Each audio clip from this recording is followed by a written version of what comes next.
Close your eyes. It is dawn, and the air is already heavy with heat. The Roman sun rises quickly without patience, filling the sky with light before you're ready to face the day.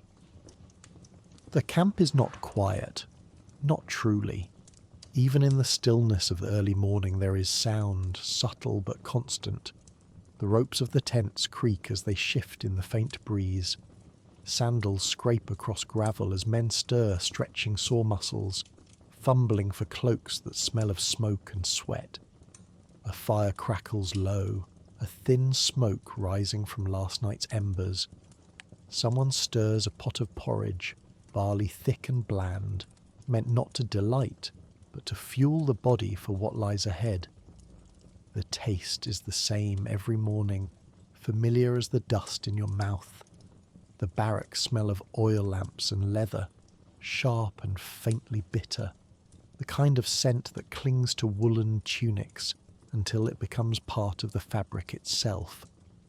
The air is damp with the sweat of men packed close together, heavy with the smell of iron.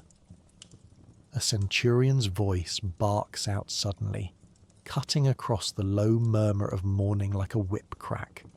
The tone is harsh, but it is not anger.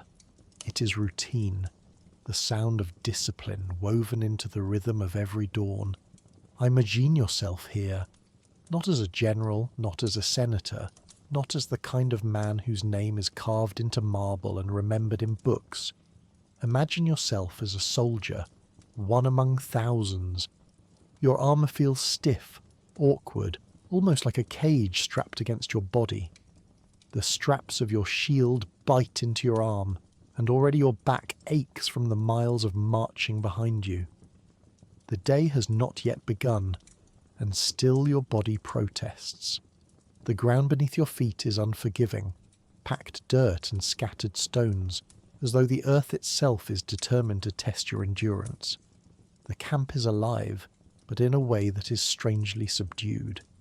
There is no laughter here at dawn, no chatter beyond the bare necessities. Men pull on sandals, tie belts, adjust cloaks. Each movement is practical, measured, almost weary. Every man knows that the true weight of the day has not yet descended. These are only the first breaths before the long labour begins. Listen more closely. You hear a cough from one tent, a low grunt as a soldier lifts his pack, the faint clatter of a sword as it is shifted to one side. You hear water splashing from a skin, poured carefully into a clay cup. You hear the faint scrape of a whetstone, a man sharpening his blade before the sun has fully risen. Even in stillness, the camp is never idle. Above it all rises the eagle standard, planted firm in the earth, gleaming faintly in the early light. Its wings are outstretched, a symbol of the empire itself. To you, it feels both reassuring and heavy. Reassuring because it reminds you that you are part of something greater, part of Rome's vast reach. Heavy because it reminds you that you no longer belong to yourself. Your life, your body, your strength, all of it belongs now to Rome. And so, as the morning unfolds, you feel the first lesson pressing down upon you. The lesson is simple, and it is inescapable. You do not rise because you want to. You rise because the legion demands it. You do not eat because you hunger. You eat because fuel is required. You do not march because you choose to. You march because Rome has ordered it. Even here, in the calm of dawn, you are reminded that you are no longer an individual. You are part of a machine. Take another breath. Feel the weight of the air already warming beneath the sun. Smell the porridge, the smoke, the leather, the sweat. Hear the creak of shields, the steady scuff of sandals, the bark of orders. Imagine the rhythm of life here. Slow yet relentless. A rhythm that will beat against you day after day until you no longer resist it. Until it becomes as natural as your own heartbeat. This is where your journey begins, not with battle, not with glory, but with the slow heaviness of dawn in a Roman camp. You're tired, though you have barely begun the day. You're sore, though you have only just risen. The sun climbs higher, indifferent to your weariness, and already you understand in some small way why the life of a Roman soldier was not measured in victories, but in endurance. Congratulations. You have lasted only a few minutes in the shoes of a legionary, and already you feel the weight, and yet this is only the beginning. The march stretches ahead, long and unforgiving, and Rome does not pause to wait for you. You have just opened your eyes to this world, and already the weight of it presses down on you. The sun has barely risen, yet the day feels heavy. The smell of porridge drifts from a nearby fire, barley boiling into a thick, tasteless paste. Somewhere, a man sharpens his blade, the rasp of the whetstone carrying softly through the camp. Sandals scuff the dirt, voices murmur low, orders are barked. Even in these early hours, there is no real silence. Before we go further, I want to pause for just a moment. If you enjoy these calm walks through the past, I invite you to subscribe. And as you listen tonight, or perhaps this morning where you are, leave me a comment. Tell me where in the world you're listening from and what time it is right now.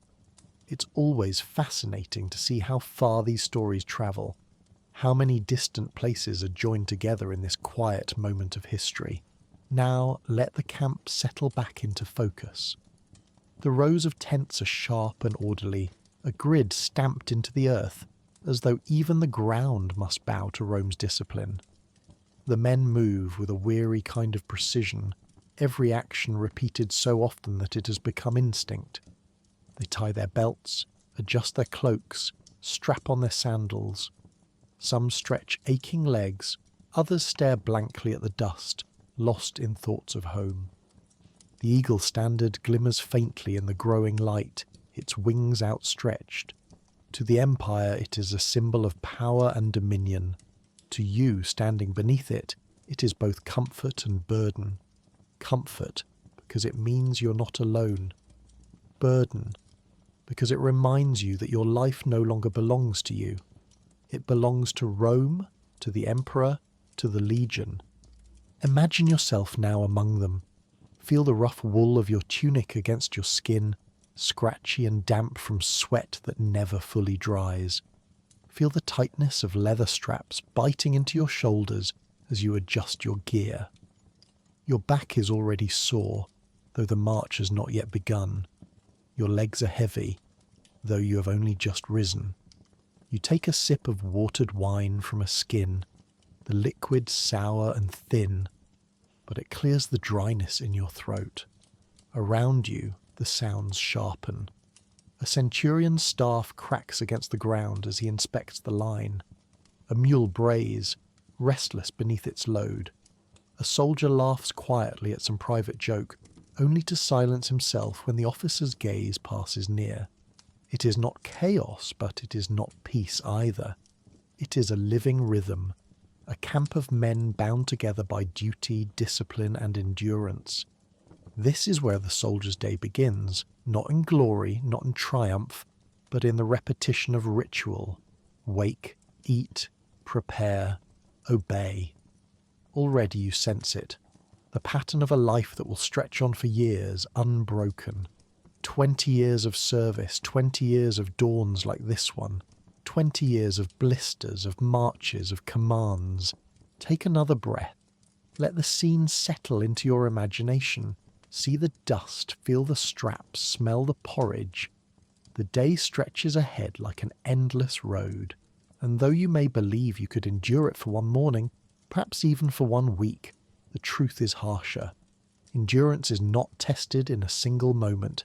It is tested in repetition, day after day, march after march, year after year.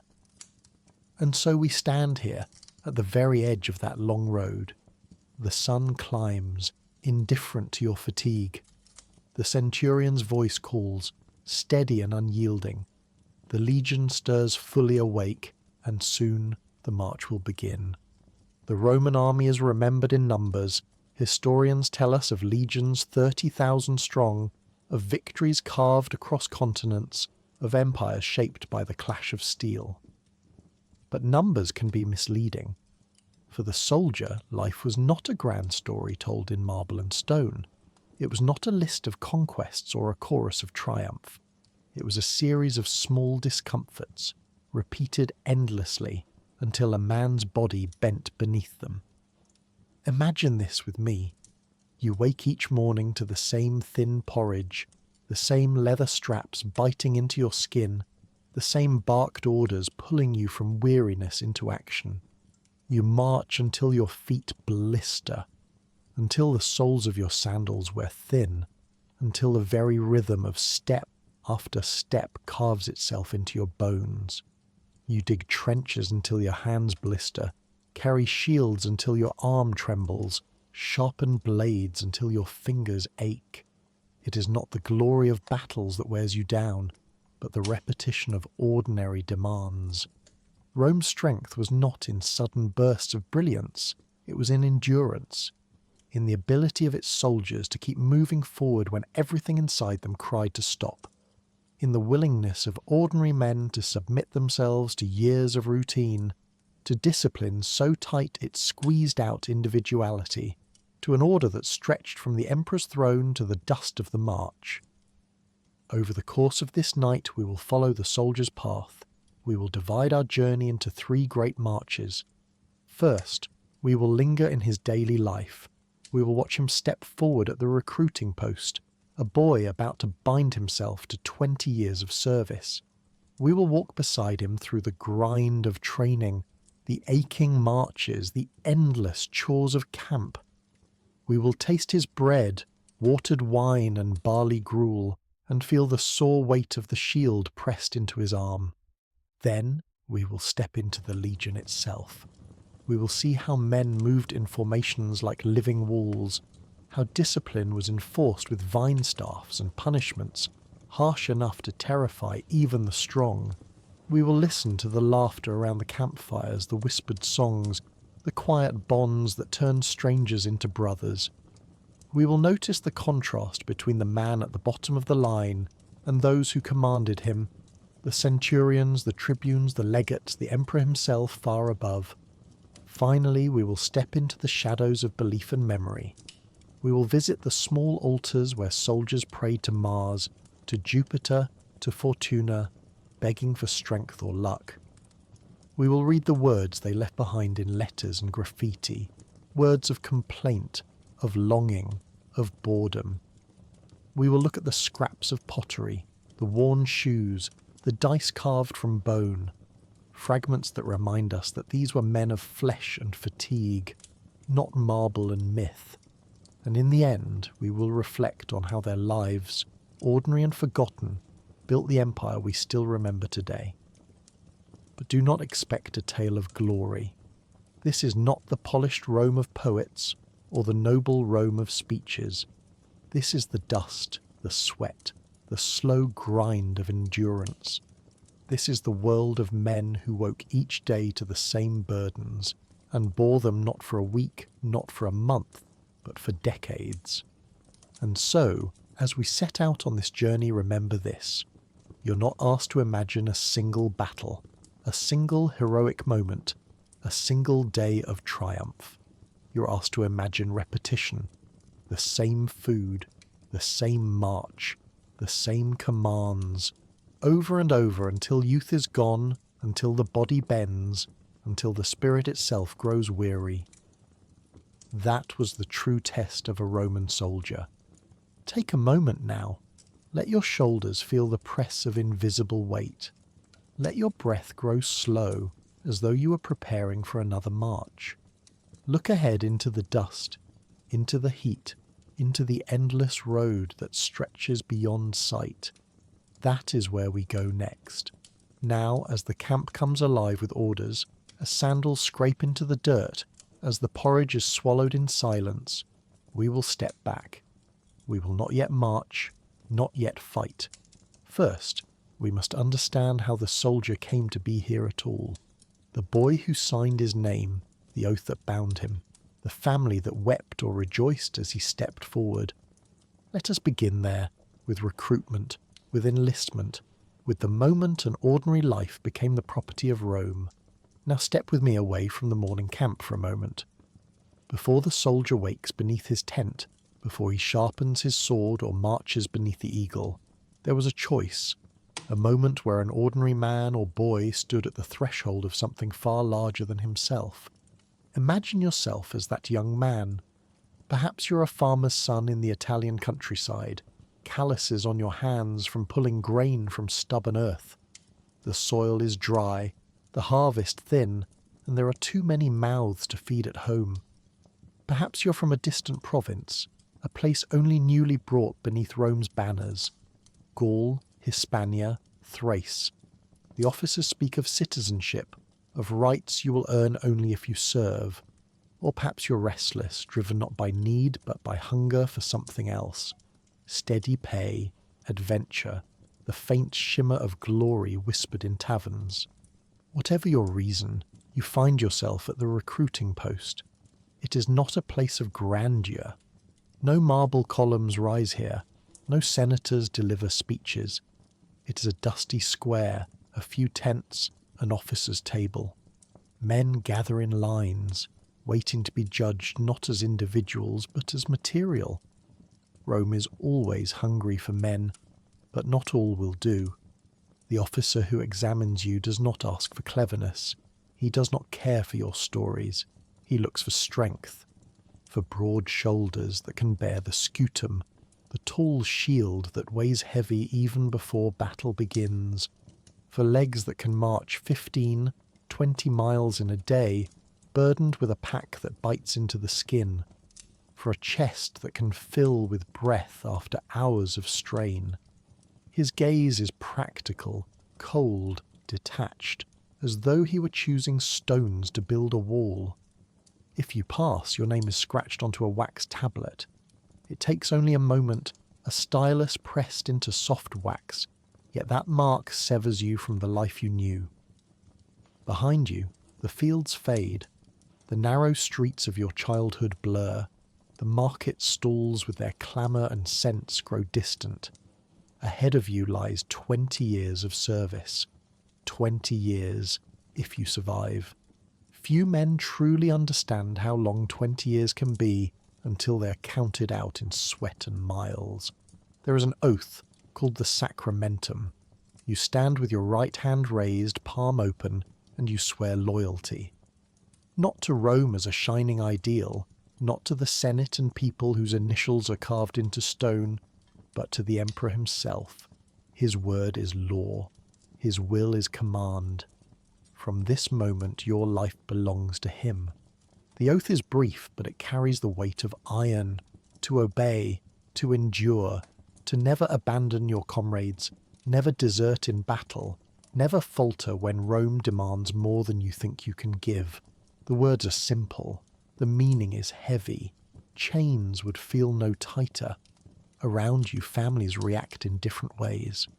A mother may weep, her face lined with worry at the thought of 20 years without her son. A father may stand straighter, proud that his child now bears the burden of Rome. Brothers and sisters may whisper among themselves, some envious, some fearful. For some families the army is salvation, a path to land, to wealth, to honour. For others it is a slow death sentence, disguised in the colours of Rome. There are no speeches carved in marble, no promises of golden triumphs. Recruitment is not about grandeur. It is paperwork, a small stipend, a mark pressed into wax, and the realization that you are now part of something vast and unyielding. Above you, the eagle standard is raised, its wings gleaming faintly in the light. To the empire, it is a symbol of power. To you, it is a reminder that you no longer belong to yourself. Congratulations. You're now a recruit of the Roman army. Your sandals will wear thin until only leather scraps remain. Your back will bend beneath the weight of iron. Your days will blur into one another with the rhythm of marching feet. Already the first lesson is clear. You do not own your life anymore. Rome does. Take a final breath as an ordinary man. The air feels no different, the sky no higher, the earth no softer, and yet everything has changed. Behind you lies the life you knew. Ahead lies the long road of service. The boy you were is gone. The soldier you must become has only just begun to take shape. Your service begins not with glory, but with training. You have taken the oath, raised your hand, spoken the words. The wax tablet bears your name. The stipend has been placed into your hand. And now, Rome will begin the work of shaping you. You're not yet a soldier. You're raw material. The legion is the forge, and the hammer that strikes you is repetition. The first lesson is marching, always marching.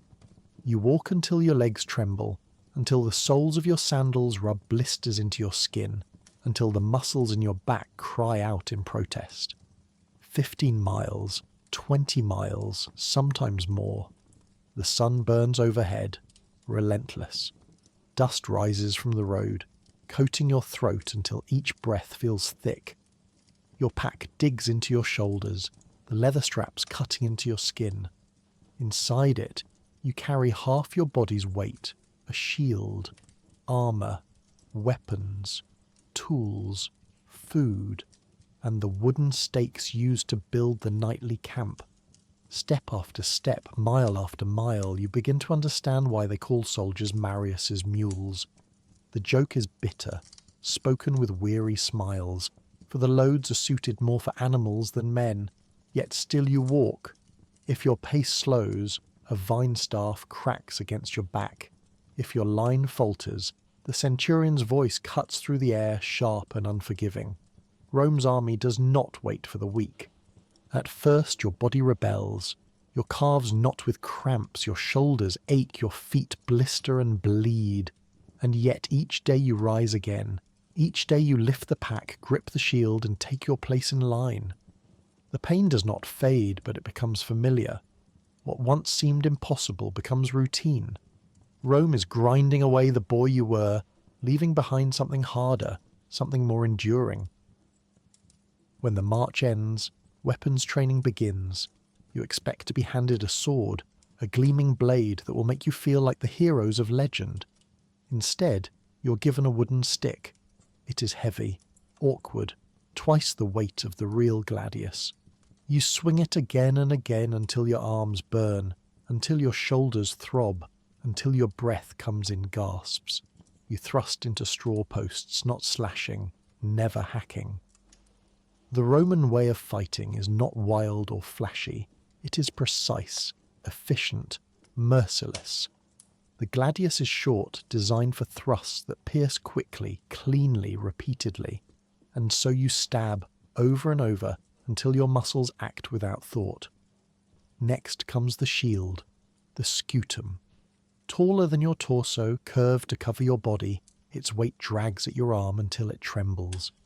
You practice locking it with the man beside you, shoulder to shoulder, wood against wood. Together you form a wall. You press forward, step by step, learning to move as one. You're told again and again, your shield is not for you, it is for the man beside you. His shield is for you. Break the line and you do not only endanger yourself, you endanger the legion. Discipline is not only physical but mental. A command is given and you act. No hesitation, no questions. To falter is to feel the sting of the vine staff. To disobey is to face humiliation before your cohort, or worse. Rome is not training you to think as an individual. It is training you to obey as part of a whole. The legion does not win because one man is strong. It wins because every man moves as one body. The days blur together, march, drill, spar, rest, then rise again and repeat. The cycle feels endless, but in its endlessness lies its power. The repetition carves discipline into your very bones. Your body hardens, your will bends. Slowly, without realizing, you begin to change. One evening, after a long day of marches and drills, you set down your pack and notice something. Your shoulders no longer sag as they once did. Your grip on the shield feels steadier. Your thrust with the wooden sword is quicker, sharper. You're not yet finished, not yet perfected, but you're no longer who you were when you signed your name into that wax tablet.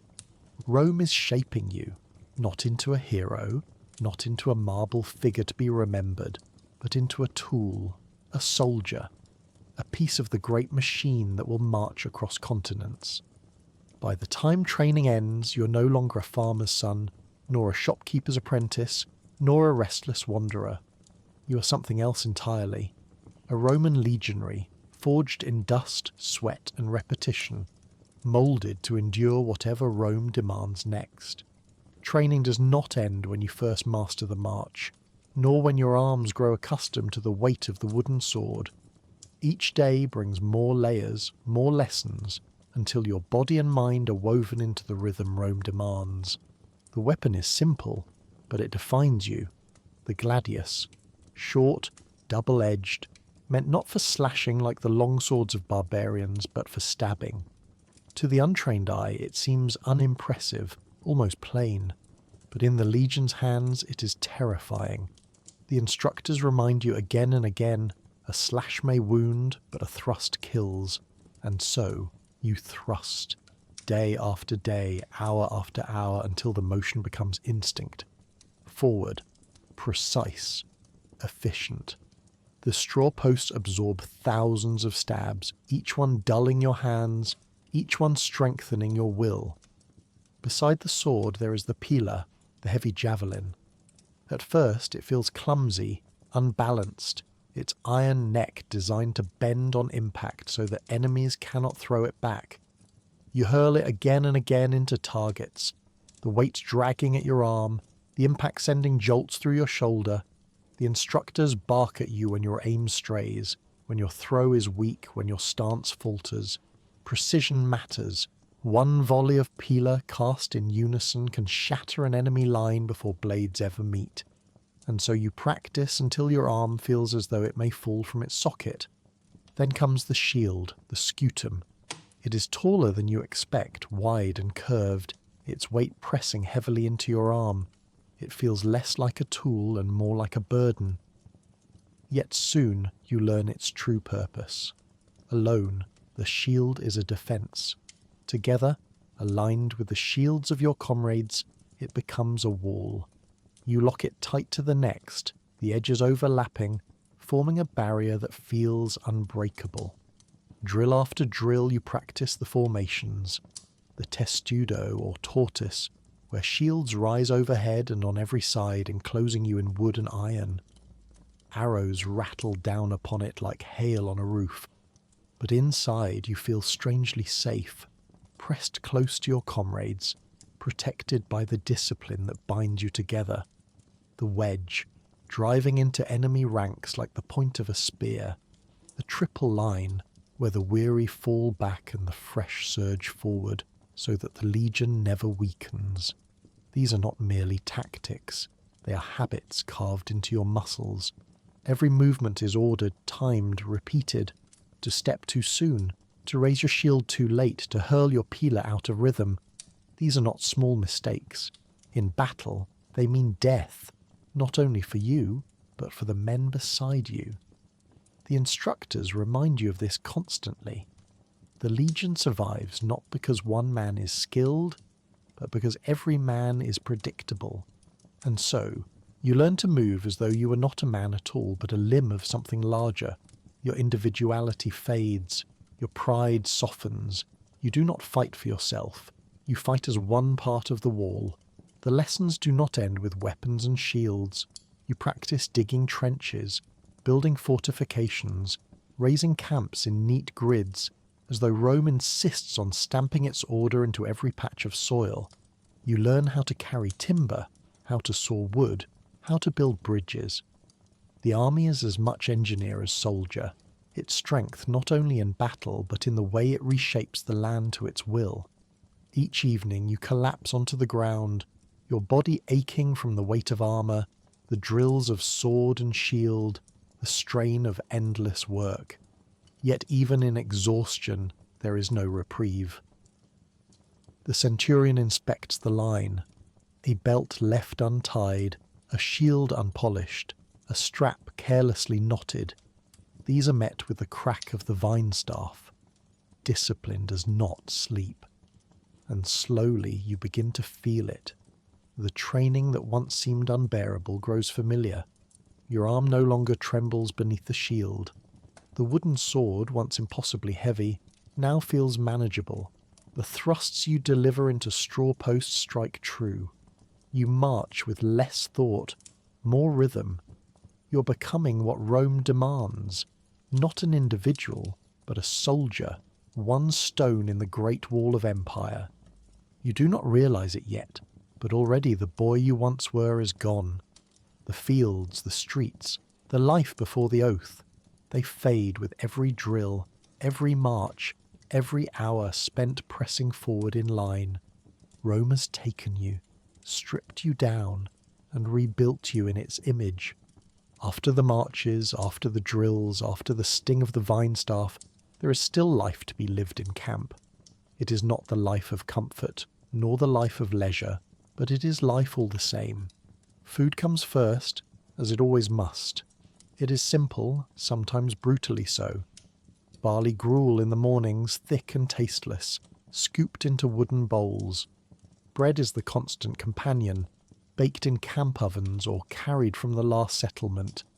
It grows hard after days on the march, sometimes so tough you must soak it in water or wine before biting into it. Meat is rare, salted or smoked when it does appear, chewy and stringy but always welcome. Cheese may come in small rations, olives if fortune is kind, dried figs and dates when supply lines run strong. Wine is always watered down, stretched to last, never the rich drink of nobles, but just enough to dull the thirst, just enough to quiet the mind. You eat quickly, not for pleasure but for endurance. There is no feasting here, no lingering at the table. You sit on the ground or lean against your shield, chewing in silence or listening to the muttered conversations of men beside you. They complain about the endless sameness of meals, about the march, about officers who demand too much. Sometimes there is laughter, sometimes there is only quiet chewing. Food is fuel, nothing more, but the camp itself is more than a place to eat. It is a fortress, rebuilt each evening with unwavering precision. When the day's march ends, you do not collapse, you dig. Trenches are carved into the soil, ditches cut deep, walls raised with sharpened stakes. Each man knows his role. Some dig, some carry timber, some hammer posts, others gather firewood. By nightfall, what was once an empty field is transformed into a small city of order and defence. Roads are laid out in straight lines, tents arranged with mathematical neatness.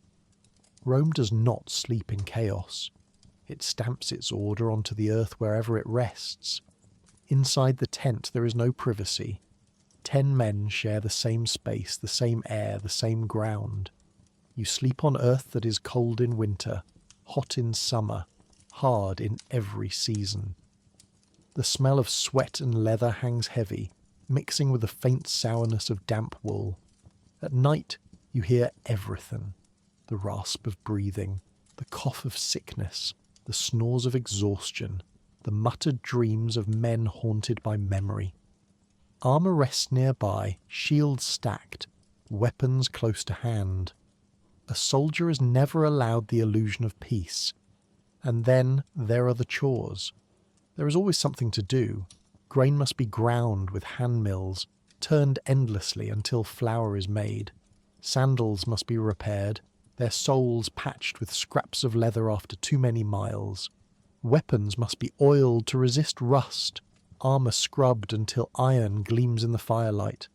Tents must be mended, cloaks washed, water fetched from streams. Leisure, when it comes, is thin and fleeting. Dice games tossed in the dirt. Songs sung in low voices around the fire. Jokes traded in whispers, quiet enough not to carry to the centurion's ear.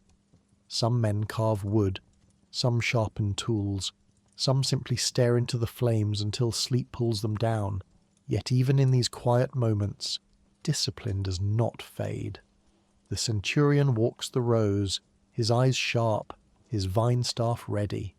a shield left out of place, a belt tied carelessly, a weapon dulled through neglect.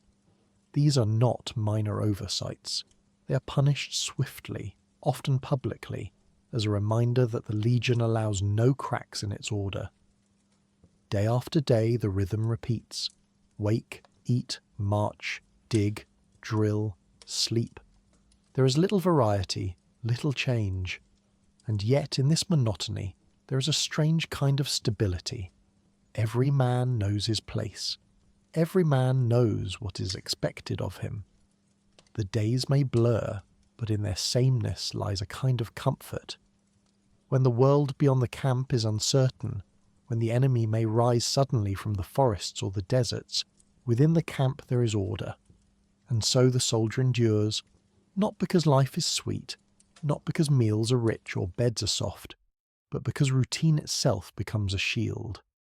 In the endless cycle of work the mind grows numb, the body grows hard, and the Legion remains unbroken. Close your eyes for a moment. Imagine yourself lying on the cold earth of that tent. Your body aches from the day's labour, your feet sting from the march, your hands are raw from digging. The voices of your tent mates hum softly in the dark, some joking, some whispering prayers. Outside the fires burn low, their smoke drifting into the night sky. Beyond the palisade the world is dark and uncertain. But here, within the ordered lines of camp, there is discipline, there is structure, there is Rome. If training forged you and camp life contained you, then the marches were the true weight of your service. The road was never short, never easy, never forgiving. Each mile stretched into another until distance itself became meaningless. You did not march for glory. You marched because Rome told you to. 15 miles in a day was common. 20 was not unusual. Sometimes more. Under the blaze of summer sun, under the chill of winter rains, through forests thick with shadows, across fields of mud, through deserts where the horizon shimmered with heat. The road never cared. The road always demanded, and you did not walk unburdened. On your back was nearly half your own weight, the scutum shield, taller than your torso, curved and heavy, the lorica segmentata, iron plates strapped around your chest, biting into your shoulders as the miles stretched on. The gladius at your side, small but insistent, always pressing against your hip. The pillar, awkward and weighty, javelins that dragged at your arm. And beyond weapons, there were tools, rations, wooden stakes for the nightly camp, even a millstone for grinding grain. Each man carried the empire's weight, strapped to his body mile after mile.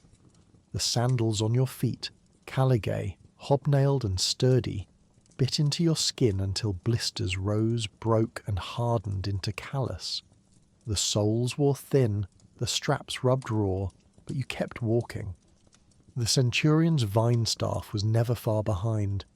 To lag was to feel its crack. To stumble was to invite shame. Rome had no patience for weakness. The march was not chaos, it was rhythm. Step, step, step. The sound of thousands of sandals striking dirt in unison. The creak of leather straps, the rattle of iron, the groan of packs shifting against weary shoulders. Dust rose from the line, hanging in the air, coating mouths and throats until every breath tasted of earth. Voices murmured sometimes, jokes whispered under breath, curses muttered at the sun, songs hummed low to keep the pace steady. Camaraderie was not a luxury, it was survival. Without it, despair crept in, and despair was heavier than any pack. Every evening when the march ended, the work began anew. Trenches dug, walls raised, tents pitched. There was no collapsing onto the ground, no surrender to fatigue. A camp must be built before rest could come, and when dawn rose again, the march resumed. Step after step, mile after mile. The body hardened under the strain, though it never grew comfortable. Shoulders thickened, feet toughened, lungs filled with more air. But pain never vanished. It became background, woven into life as much as hunger or thirst. The ache in your back was constant. The sting of blisters returned no matter how many healed. The straps of armour always pinched, always pressed. Comfort was not the goal. Endurance was. In time, the road carried you to the edges of the empire, to the misty forests of Germania, where shadows stretched long beneath the trees, to the deserts of Africa, where heat shimmered on the horizon and sand crept into every fold of clothing, to the windswept hills of Britannia, where rain lashed against your face and mud clung to every step, to the banks of the Danube and the Euphrates, where rivers mark the boundary between Rome and its enemies. Wherever the empire stretched, the road led you, and always the march was the same rhythm of sandals, the same dust in the mouth, the same ache in the legs. At first you counted miles, then you counted hours, then you stopped counting at all. Distance lost meaning, only endurance remained. The men joked sometimes, calling themselves not soldiers but beasts of burden, mules dressed in armour. The humour was bitter, but it was also binding. Shared suffering became shared strength. You leaned on the man beside you as he leaned on you. His shield overlapped yours, his step matched yours, his silence echoed yours. Together you kept moving. Alone you would have collapsed. And so, day after day, the march continued. The empire was not built in sudden bursts of glory, but in the endless grind of feet against dirt, in the steady rhythm of men who refused to stop. Rome conquered not because it was stronger, but because it was relentless. Its soldiers carried its weight mile after mile, year after year, until their youth was worn away, and only hardened endurance remained. Close your eyes now.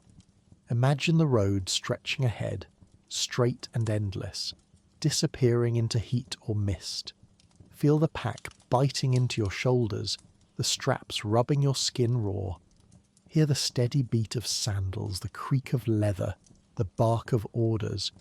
Taste the dust in your mouth. The march is endless, and yet you march. That was the life of a Roman soldier. Not a single clash of glory, but an unbroken line of steps, stretching into the horizon. When the time for battle finally came, it was not chaos that greeted you. Not the wild charge of warriors rushing headlong, not the desperate scramble of men fighting only for themselves. The Roman army did not surge like a mob. It moved like a wall, steady and deliberate, every soldier a stone in its structure.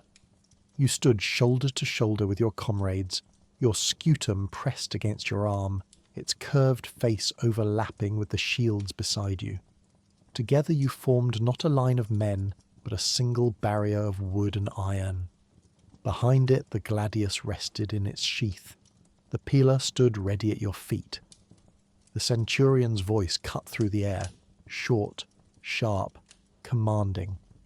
You felt the weight of the man to your right, the pressure of the man to your left, and knew that your strength meant little without theirs. The formations were not new. They were drilled into you until they became second nature. The testudo, the tortoise, where shields locked above and all around, enclosing you in a shell that arrows rattled against harmlessly. The triple line, or triplex aces, where fresh soldiers rotated forward as the weary fell back, ensuring the legion never lost momentum. The wedge, sharp and pointed, driving into enemy ranks like the tip of a spear. These were not improvisations. They were habits carved deep into muscle and memory. You moved not because you chose to, but because the legion moved, and you were part of it. Patience was as important as courage. You waited in the heat, sweat soaking through linen, iron heating against your skin until it felt as though the sun itself had wrapped its hands around you. Dust rose from the enemy line, where shouts and taunts filled the air.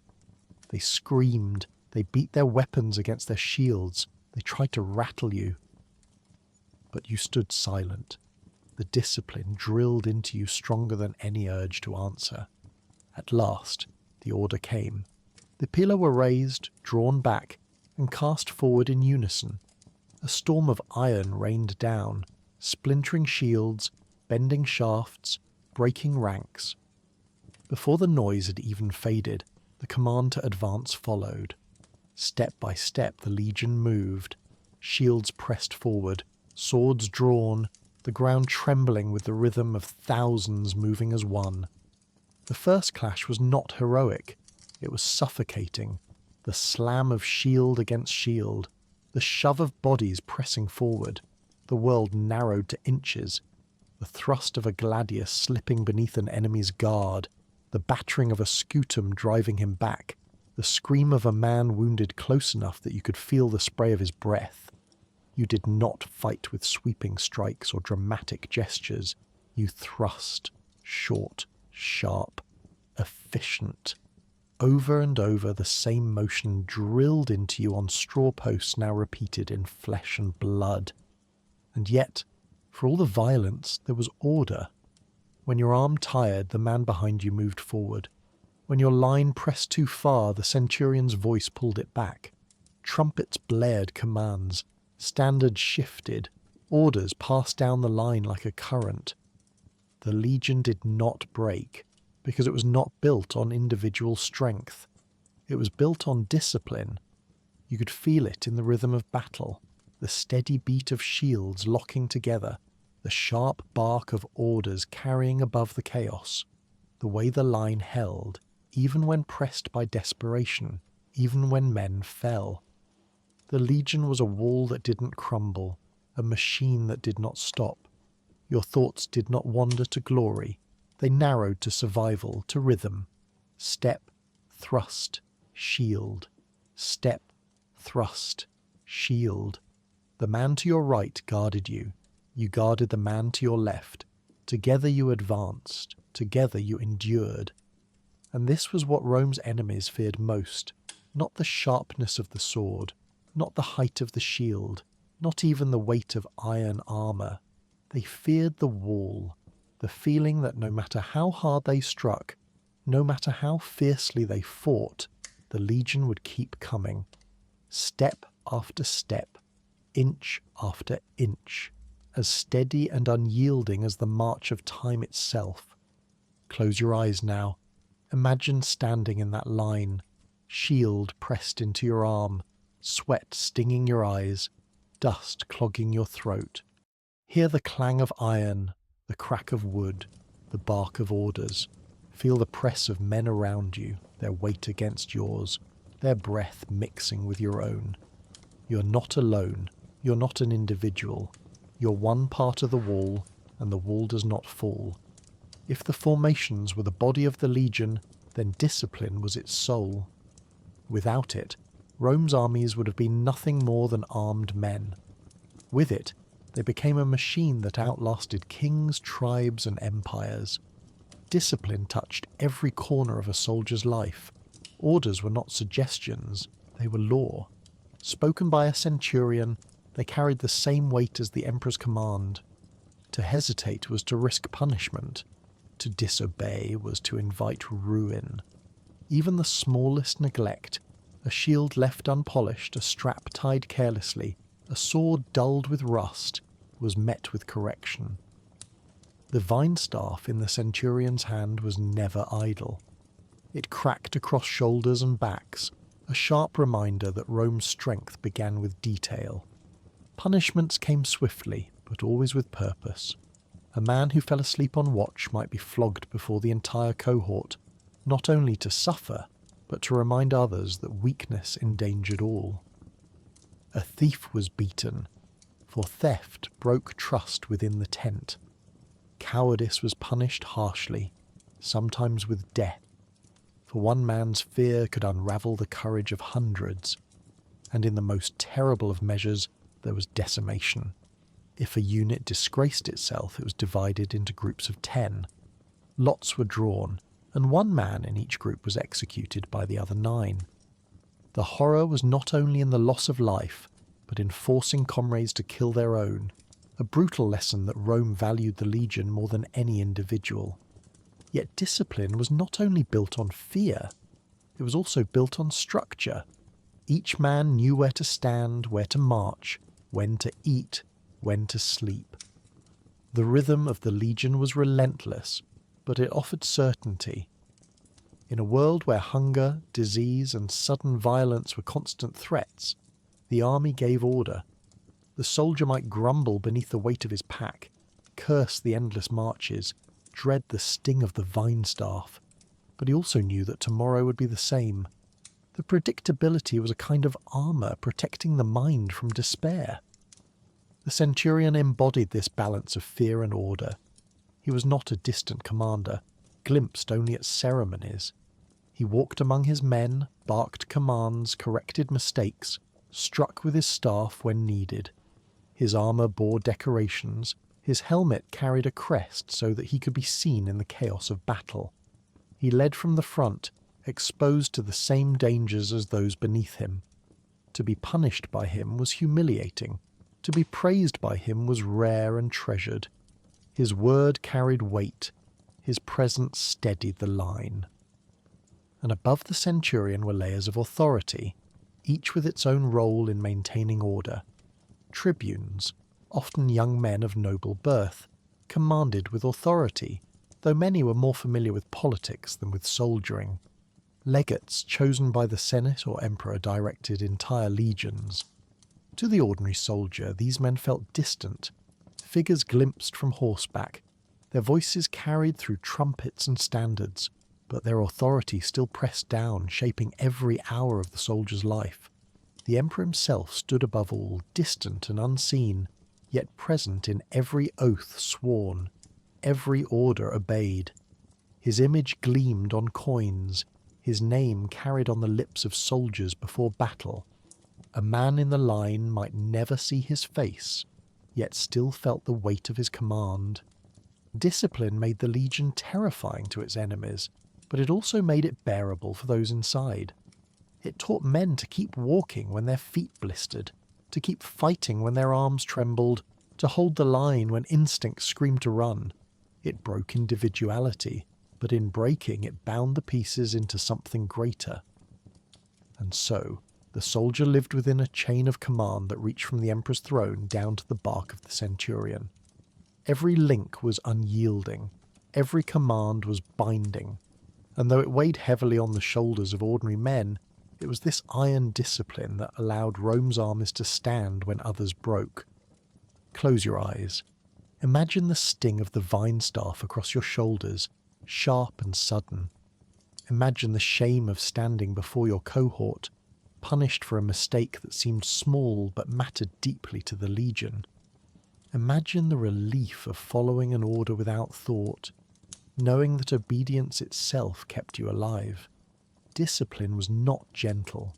It was harsh, relentless, unforgiving, and yet it was the thread that held the legion together, the chain that bound men into Rome's most enduring weapon. For all the iron weight of discipline, for all the sting of punishment and the endless grind of duty, no soldier could endure alone. The legion was not only a machine of shields and orders, it was also a brotherhood, built in the closeness of tents and the weariness of shared marches. You shared your life with 9 others. 10 men to a tent pressed shoulder to shoulder on hard earth, wrapped in the same damp woolen cloaks, breathing the same sour air. At first, they were strangers, boys from distant provinces, men with accents you barely understood, carrying memories of homes unlike your own. One came from the farms of Hispania, another from the hills of Thrace, another from the crowded streets of Rome itself. Each brought his own past, his own reasons for swearing the oath. But weeks of training, months of marching, years of drills erased those differences. Sweat, dust, hunger, and exhaustion are the same in every tongue. Slowly, the strangers became comrades, and then they became family. Together you laughed at the small absurdities of soldiering, the sandals that fell apart after too few miles, the porridge that clung to the pot no matter how it was scraped, the centurion's bark that seemed to echo even in dreams. You learned each other's habits, who muttered in his sleep, who sang softly on long marches, who cursed the loudest when the pack straps cut into his shoulders.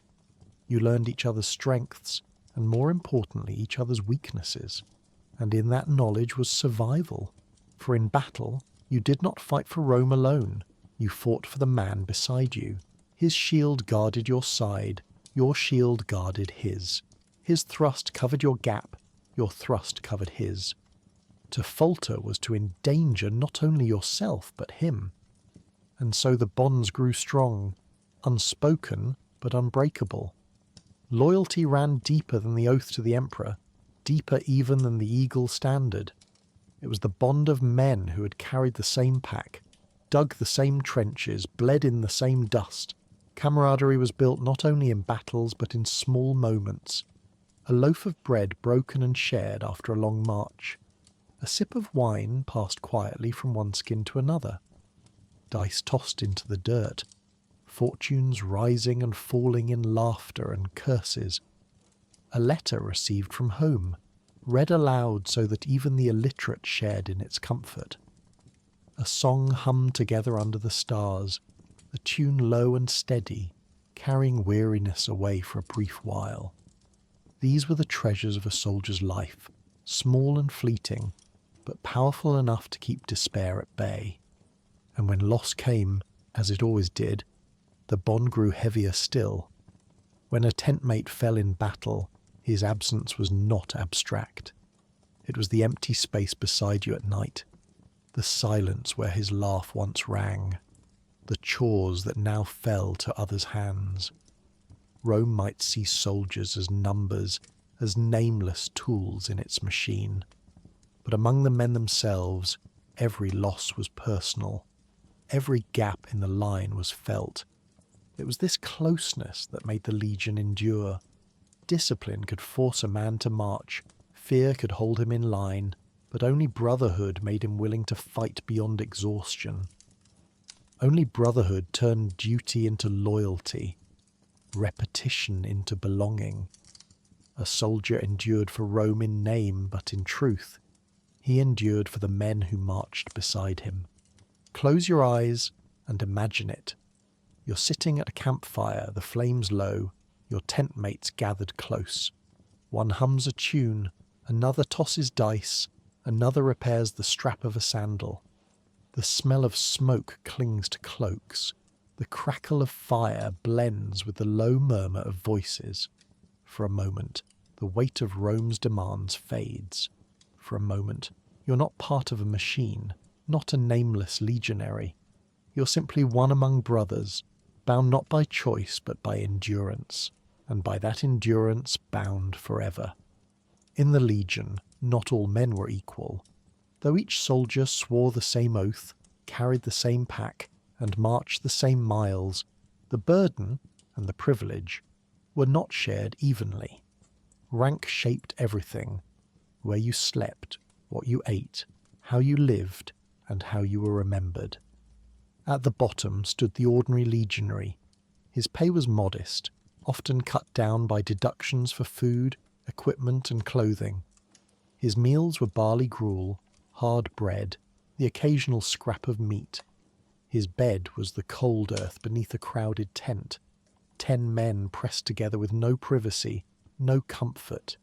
His hands were raw from digging trenches, his back bent from carrying loads fit for beasts.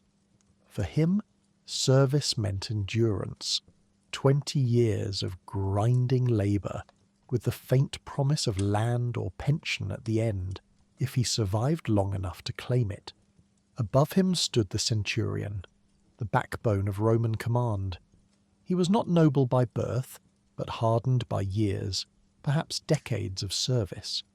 His armour bore decorations, his helmet carried a crest of horsehair so he could be seen in the chaos of battle. His pay was many times greater than a common soldier's, and his tent was larger, his meals richer. yet his burden was heavy.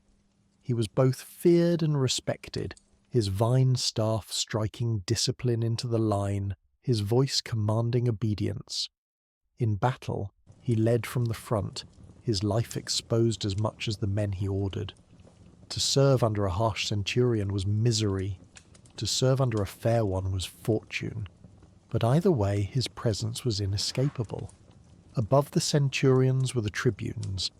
They were often young men of noble families, placed in positions of command less for their experience than for their lineage. Some were competent, others careless, but all carried authority far beyond the reach of ordinary soldiers. They dined on better food, wore fine cloaks, and slept in quarters with space and warmth. To the legionary they were distant figures, glimpsed on horseback, issuing orders carried down the chain. At the top stood the legate, the commander of the entire legion. Chosen by the Senate or the emperor himself, he bore the responsibility of thousands of men. His word carried the weight of Rome, yet to the average soldier he was almost a myth. Seen rarely, his voice filtered through tribunes and centurions. He was the figure who determined where you marched, where you fought, where you bled. His tent was a command post, filled with maps, scrolls, and the hum of strategy. He was close to power, but far from the grind of daily soldiering. And above even him was the emperor, the man to whom every oath was sworn, whose name was carried on banners, whose face gleamed on coins handed out as pay. Most soldiers would never see him in person, never hear his voice. Yet his presence was constant, distant as the sun, but just as inescapable. He could raise legions, disband them, reward them, or condemn them. His triumphs were celebrated, his failures whispered in fear. To the soldier he was less a man than an idea, a distant ruler whose will defined every step, every battle, every year of service. The contrast between the ranks was clear. The ordinary soldier carried the heaviest loads, marched the farthest, slept on the hardest ground. The centurion carried authority, but also the burden of command. The tribunes carried privilege, often unearned. The legate carried the empire's strategy, and the emperor carried its destiny. Each played a role, but only some bore the weight in sweat and blood. For you, as a legionary at the bottom, this hierarchy was both suffocating and strangely reassuring. Suffocating, because it reminded you daily of how small you were, how easily you could be punished, forgotten, replaced. Reassuring, because it gave structure. Every man had a place, every command had a chain, every day unfolded in the same rhythm. Rome's order mirrored itself in the army, strict, hierarchical, unbending. Close your eyes now. Imagine standing in line, shield pressed to your arm, sweat dripping from your brow. Above you, the centurion's voice barks. Beyond him, tribunes ride past, cloaks fluttering. Somewhere far off, the legate issues his commands, and above all, the emperor's shadow stretches across every oath you've sworn. You are one among thousands, faceless in the ranks, yet without you the empire cannot stand. The glory belongs to others, the burden belongs to you. For all the iron of armour, for all the discipline of drills, for all the burden of marching mile after mile, the soldier still carried the same quiet fears as any man. Will I live through tomorrow? Will I see home again? Will fortune smile, or will she turn her face away? And so, like all men, the soldier turned to belief. The Roman camp was never without its altars. Small shrines were set up, sometimes little more than a stone or a wooden post, but always present. Here, soldiers gave offerings before the day's march, a pinch of incense, a few drops of wine, a scrap of meat, sometimes the blood of a small animal. Jupiter, the father of gods, was asked for protection. Mars, fierce and warlike, was called upon for strength in battle. Fortuna, the fickle goddess of chance, was begged for luck, for mercy, for survival. Before great campaigns, augurs were consulted. They read the flight of birds, the patterns of entrails from sacrificed animals, searching for signs of divine favour. A good omen lifted hearts, steadying hands and quickening steps. A troubling one cast a shadow, heavy as armour, over every mile marched. Even the strongest soldiers felt the pull of fate in these signs. No man wanted to march beneath the shadow of disapproval from the gods. Mars was a constant presence. His name was spoken before battles, his strength invoked in whispers as men gripped their swords. Jupiter's name was carved into standards, raised high above the line. Fortuna lingered in every moment of risk, her favour as unpredictable as the toss of dice in the dirt. Even the Lars and Penates, the small household gods of hearth and home, were remembered. Figurines were tucked into packs, reminders of families left behind, anchors to a life that still existed somewhere beyond the horizon. Superstition seeped into the smallest corners of daily life. Some soldiers refused to put on their left sandal first, fearing it would invite misfortune. Others carried amulets, polished stones, bits of bone, carved charms, convinced they offered protection. Men scratched protective symbols into shields, etched prayers into their weapons. Rituals grew from repetition, a certain way to fasten a strap, a phrase whispered before eating, a gesture made before battle. To the outsider, these may have seemed meaningless. To the soldier, they were lifelines, small defences against a world that felt endlessly uncertain. And there were the sacred standards, the eagles of the legion. They were more than banners. They were holy objects, embodiments of Rome itself. To lose one in battle was unthinkable, a disgrace worse than death. Soldiers prayed before them, swore oaths in their shadow, touched them with reverence. The standard-bearer, the aquilifer, carried not just a piece of metal but the soul of the legion. His burden was heavy, for his loss would stain the entire unit. Yet for all the discipline Rome demanded, belief was also deeply personal. The army was vast, filled with men from every corner of the empire. Beside you marched a Spaniard who prayed to local gods you had never heard of.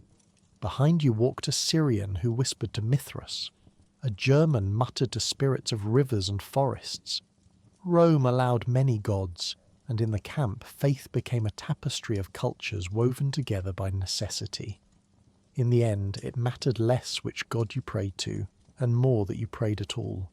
At night, as the fires burned low and voices softened, you might hear your comrades murmuring their prayers. Some prayed for victory, others for survival, others only for news from home. A soldier might ask Jupiter to shield him, Fortuna to spare him, Mars to strengthen him, and still whisper to the spirit of his father for comfort. Belief was not certainty. It was hope. Hope that tomorrow would not be the day his strength failed, that his name would not be lost to the dust. Close your eyes. Imagine the camp quiet at night, a small altar glowing with firelight, a soldier pressing incense into the flame. Imagine the smell of smoke drifting upward, the faint chant of whispered prayers, the murmur of names long forgotten. Imagine the amulet tucked into his cloak, the small charm carved by his own hand, carried like a shield against fate itself. In the face of war, disease, and endless labour, belief was not a luxury, it was survival. Though centuries have passed, the voices of Roman soldiers have not been entirely silenced. They survived not in marble inscriptions or grand histories, but in smaller, humbler traces. Letters pressed into thin wooden tablets, graffiti etched into stone, fragments of pottery scattered across old camps. Graffiti speaks first. In forts and towns across the empire, soldiers scratched their presence into walls, names carved into plaster, rough sketches of gladiators, ships, animals, even crude jokes at the expense of officers. Some wrote boasts. I was here. I won. I fought. Others left complaints. The food is poor. The boots are worse. These scratches, shallow as they were, survived long after the men themselves faded into dust. They remind us that even in the discipline of Rome, boredom and mischief found their way through the cracks. Then come the letters, more fragile but more revealing. At Vindolanda, a fort near Hadrian's Wall in distant Britannia, wooden tablets lay buried in damp soil for centuries. When uncovered, they carried with them the voices of soldiers and their families, preserved almost by accident. One tablet holds a birthday invitation from a woman named Claudia Severa to her friend Lepidina, the wife of a commander, a rare glimpse of the social lives on the edge of empire. Others speak more plainly of the soldiers' daily needs, requests for warmer cloaks, for socks against the biting northern cold, for shoes that did not fall apart on the march. They write of food supplies, of shortages, of prices at the fort's markets. They write of longing, of greetings to wives and children left behind. Their words are not the polished rhetoric of senators, but the ordinary concerns of ordinary men. Archaeology tells the rest of the story. In the soil of abandoned camps, fragments remain. Clay pots still bear the fingerprints of men who once held them, their edges smoothed by use. Dice carved from bone reveal evenings spent gambling, fortunes rising and falling in laughter and curses. Shoes, worn through and patched again and again, speak of endless miles walked. Weapons, sometimes discarded, sometimes broken, sometimes carefully buried, tell of battles fought and survived. Even the bones of soldiers, buried hurriedly or left on battlefields, whisper of their lives. Fractures healed from old wounds, scars etched into bones, marks of heavy labour that bent spines and stiffened joints. Together these fragments form a chorus. They are not the voices of emperors, not the speeches of generals, not the verses of poets. They are the mutterings of men in the cold, the laughter around a fire, the sigh of exhaustion after a long march. They reveal the humanity hidden beneath the iron. Think of one of those tablets pressed by the hand of a soldier almost 2,000 years ago. He sits in a draughty fort at the edge of the known world, rain tapping against the roof, ink staining his fingers. He writes to his brother asking for better boots. He writes to his father hoping for news from home. He writes to his wife telling her he is well, though his body aches with every step. He does not know his letter will one day be read by strangers in a distant age. He only knows that in writing he feels less alone. Think also of the graffiti scratched into a stone wall, a crude drawing of a gladiator, a joke at the expense of an officer, a simple, "I was here." It is not polished, it is not meant for history, and yet it endures. It tells us that the soldier was bored, restless, human, that he wanted to be remembered, if only by a few shallow lines. Close your eyes. Imagine running your hand across a fragment of pottery, the imprint of a thumb still visible. Imagine holding a shoe, its leather worn thin by miles marched across continents. Imagine reading the faded ink of a letter, words written by a man long gone, yet still carrying the same longing you feel when far from home. These are the voices of soldiers, not loud, not proud, but soft, human, enduring. Rome's marble may crumble, its statues may fall, but these small traces remain, and in them the soldiers still speak. Not every soldier's life in the Roman army was the same. Though the legion moved as one, though men stood shoulder to shoulder in the line, the distance between ranks was as sharp as the edge of a blade. At the very bottom stood the ordinary legionary. His pay was small, often eaten away by deductions for food, for clothing, for weapons. His diet was repetitive: hard bread, barley gruel, a little meat when luck allowed, watered wine always stretched thin. His bed was the cold ground beneath a crowded tent, his body pressed against 9 others in the dark. His days were filled with labour, digging ditches, carrying timber, raising palisades, marching under loads that bent his spine. His reward was endurance, 20 years of service, sometimes more. If he survived, there might be land, a modest pension, perhaps the faint honour of having served Rome. But survival was never guaranteed. Above him stood the centurion. His pay was many times greater, his cloak finer, his tent larger. He ate better, drank stronger wine, and his name carried weight. He held authority, his vine staff a symbol of discipline, his voice able to command obedience from hundreds. Yet his burden was heavy too. He bore the responsibility of his men, their order, their survival. In battle, he led from the front, his helmet's crest marking him as a target for every enemy blade. The legion depended on his strength, his endurance, his will.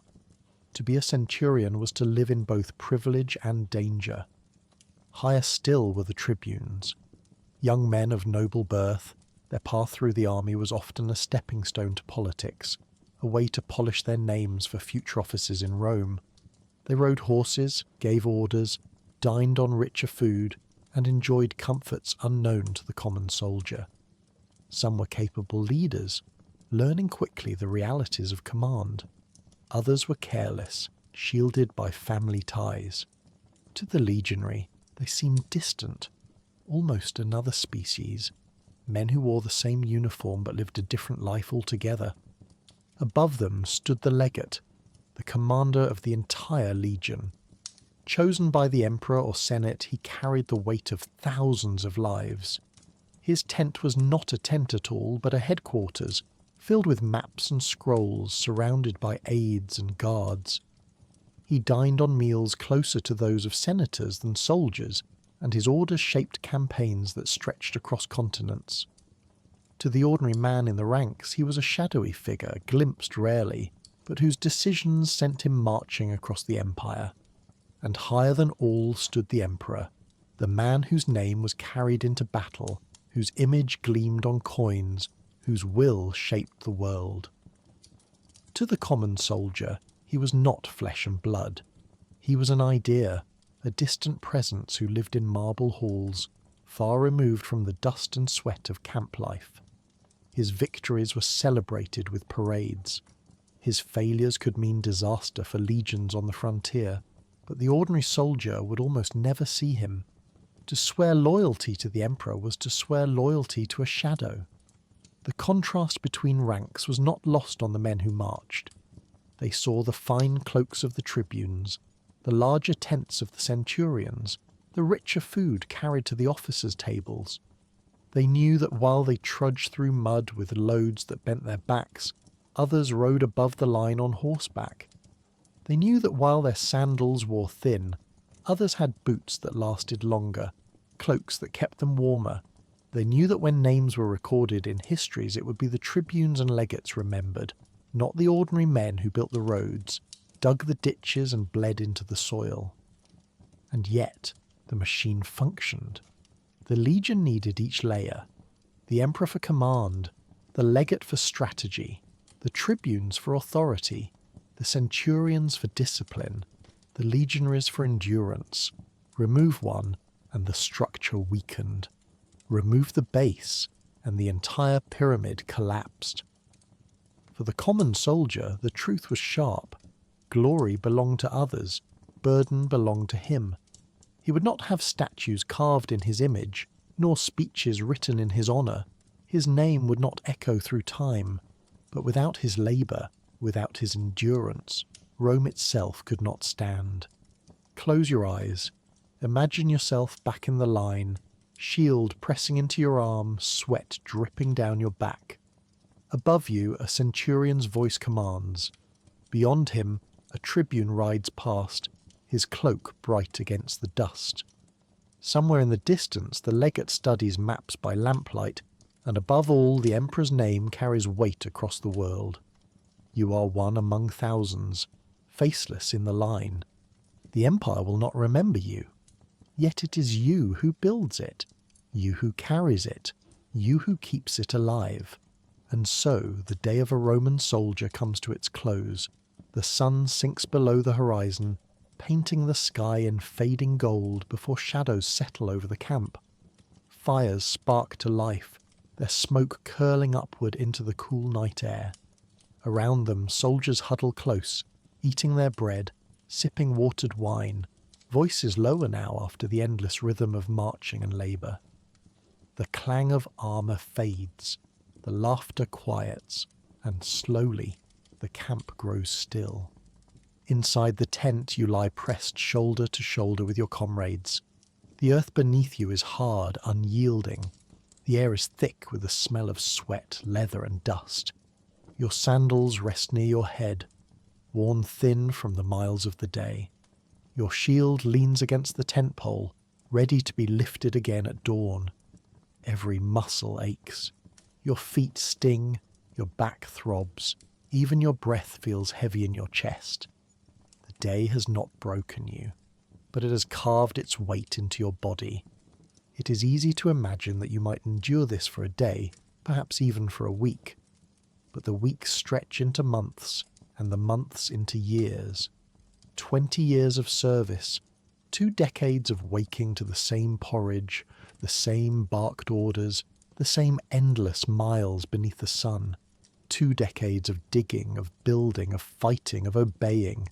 2 decades of carrying loads that bend your back, of watching comrades fall beside you, of longing for the home you may never see again. And so you begin to understand the truth. It was not the clash of battle that broke a Roman soldier.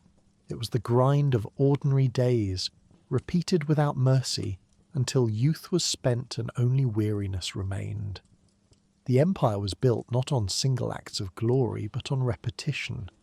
Step after step, command after command, day after day. That was the iron core of Rome's power. Outside your tent the fires burn lower, the voices fade to silence. A centurion walks the rows one last time, his shadow flickering against the canvas. The night settles in, heavy and calm. Beyond the palisade the world is dark and uncertain, full of unseen dangers, but within the ordered lines of the camp there is structure, there is discipline, there is Rome. Close your eyes now. Feel the ache of your body pressing into the earth. Hear the soft breathing of your tent mates, the rustle of cloaks shifting in sleep, the faint crackle of dying fires. Smell the smoke in the air, the leather of armour, the dust that clings to every fold of fabric. You are part of the legion. You are part of Rome's great machine. You've given your youth, your strength, your years. And in return, Rome has given you order, belonging, endurance. History remembers emperors and generals. Their names are carved into stone, their victories written in books, their statues raised to the sky.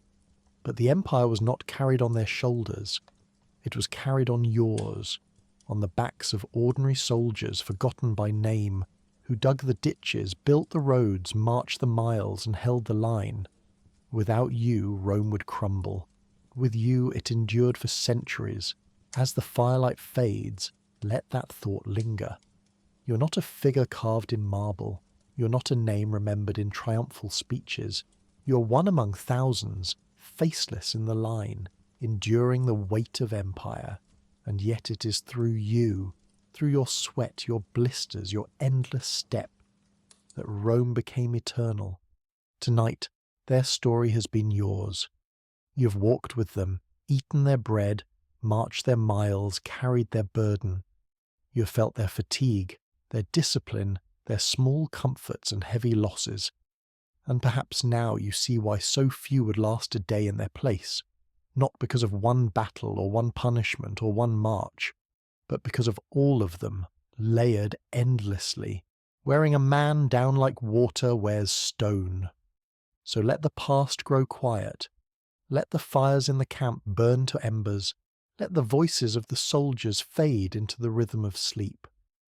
The march will come again at dawn, as it always does. But for now, rest. Good night, and thank you for walking with me through the harsh life of a Roman soldier.